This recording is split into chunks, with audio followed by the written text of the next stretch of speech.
Sekarang kita bahas dua istilah penting dalam manajemen riset bisnis, yaitu research project dan research program.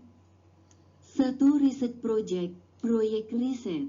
Sebuah research project adalah studi tunggal yang berfokus pada satu atau beberapa tujuan penelitian yang spesifik. Biasanya dilakukan untuk menjawab pertanyaan yang bersifat praktis, langsung, dan terukur.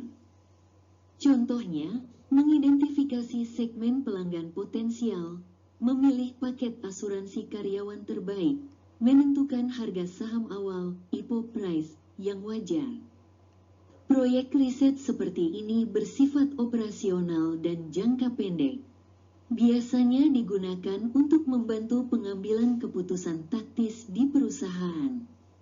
Contoh Indonesia, perusahaan seperti Tokopedia mungkin melakukan research project untuk menentukan strategi diskon terbaik menjelang Harbolnas pukul 12.12. Risetnya fokus, waktunya singkat, dan tujuannya jelas, meningkatkan penjualan.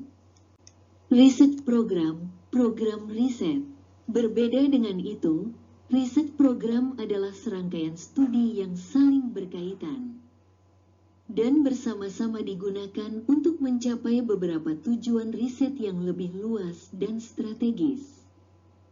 Program riset bersifat berkelanjutan, continuous process, dan dilihat dari perspektif perencanaan strategis organisasi.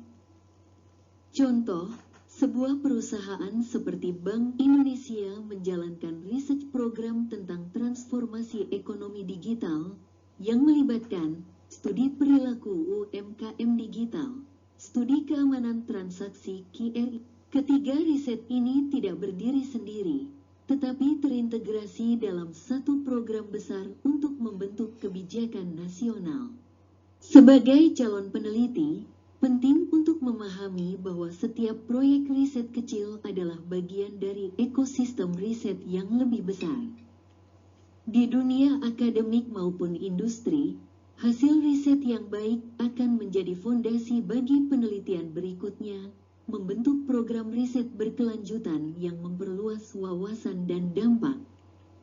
Don't just do research for today's problem, do it as part of tomorrow's solution.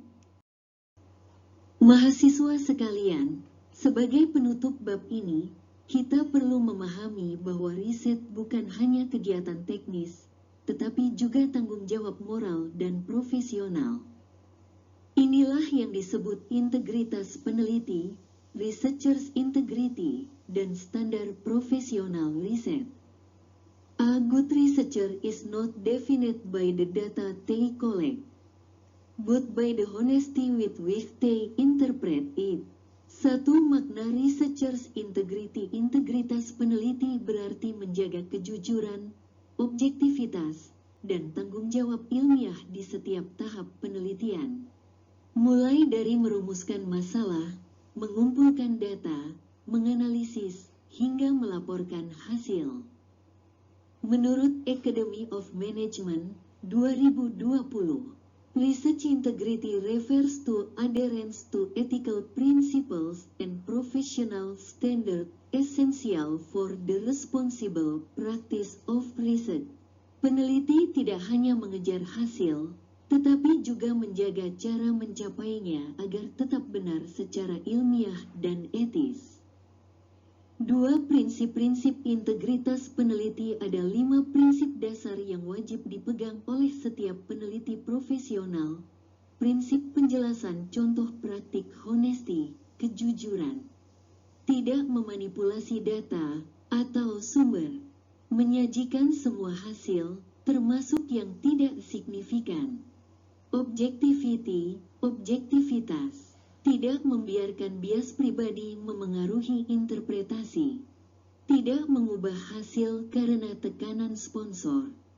Transparansi, keterbukaan, menyampaikan metode, batasan, dan data secara jelas. Melampirkan lampiran metodologi lengkap di laporan.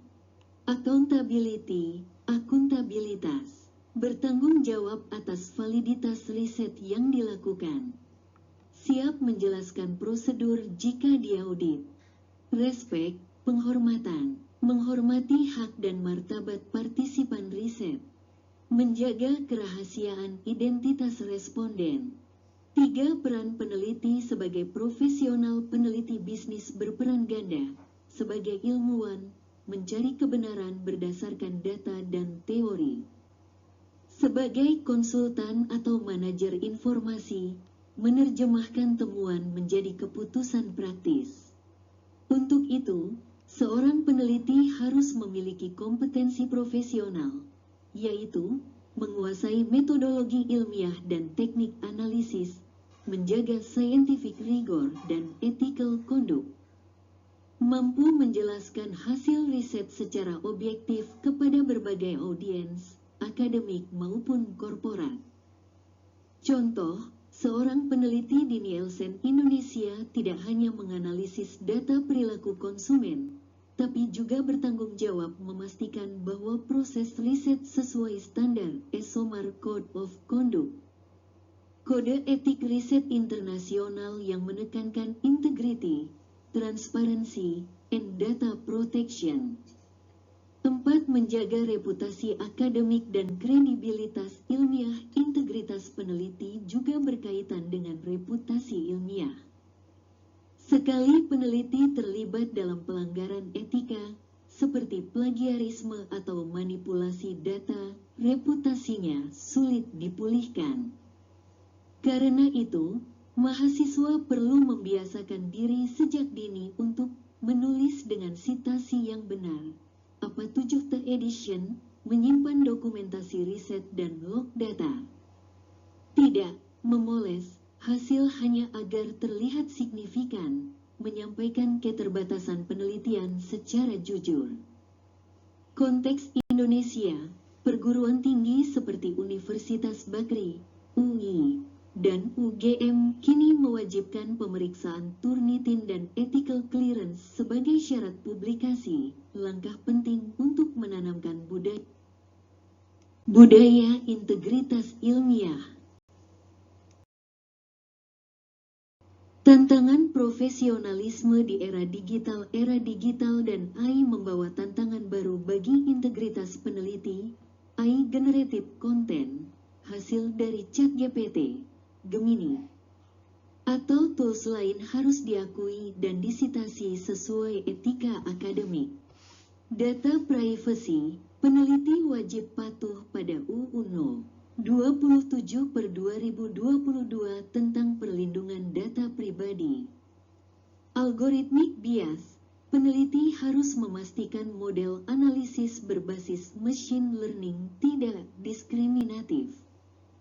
Open science, dorongan untuk membagikan data dan metode secara terbuka demi transparansi.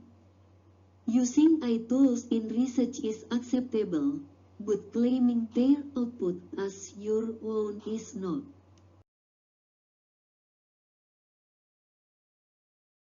Standar profesional peneliti, professional standard. Organisasi riset internasional seperti ESOMAR, EOM, dan APA menetapkan standar profesional yang bisa dijadikan pedoman. Aspek standar profesional kompetens peneliti harus memahami metode yang digunakan. Confidentiality, menjaga privasi data klien dan responden. Integrity, tidak menerima tekanan untuk memanipulasi hasil. Responsibility, melaporkan setiap kesalahan atau keterbatasan riset. Continuous learning, terus memperbarui pengetahuan metodologis dan teknologi. Contoh, peneliti pemasaran di Kantar Indonesia mengikuti pelatihan etika riset setiap tahun agar tetap sesuai dengan ESOMAR Global Research Standard.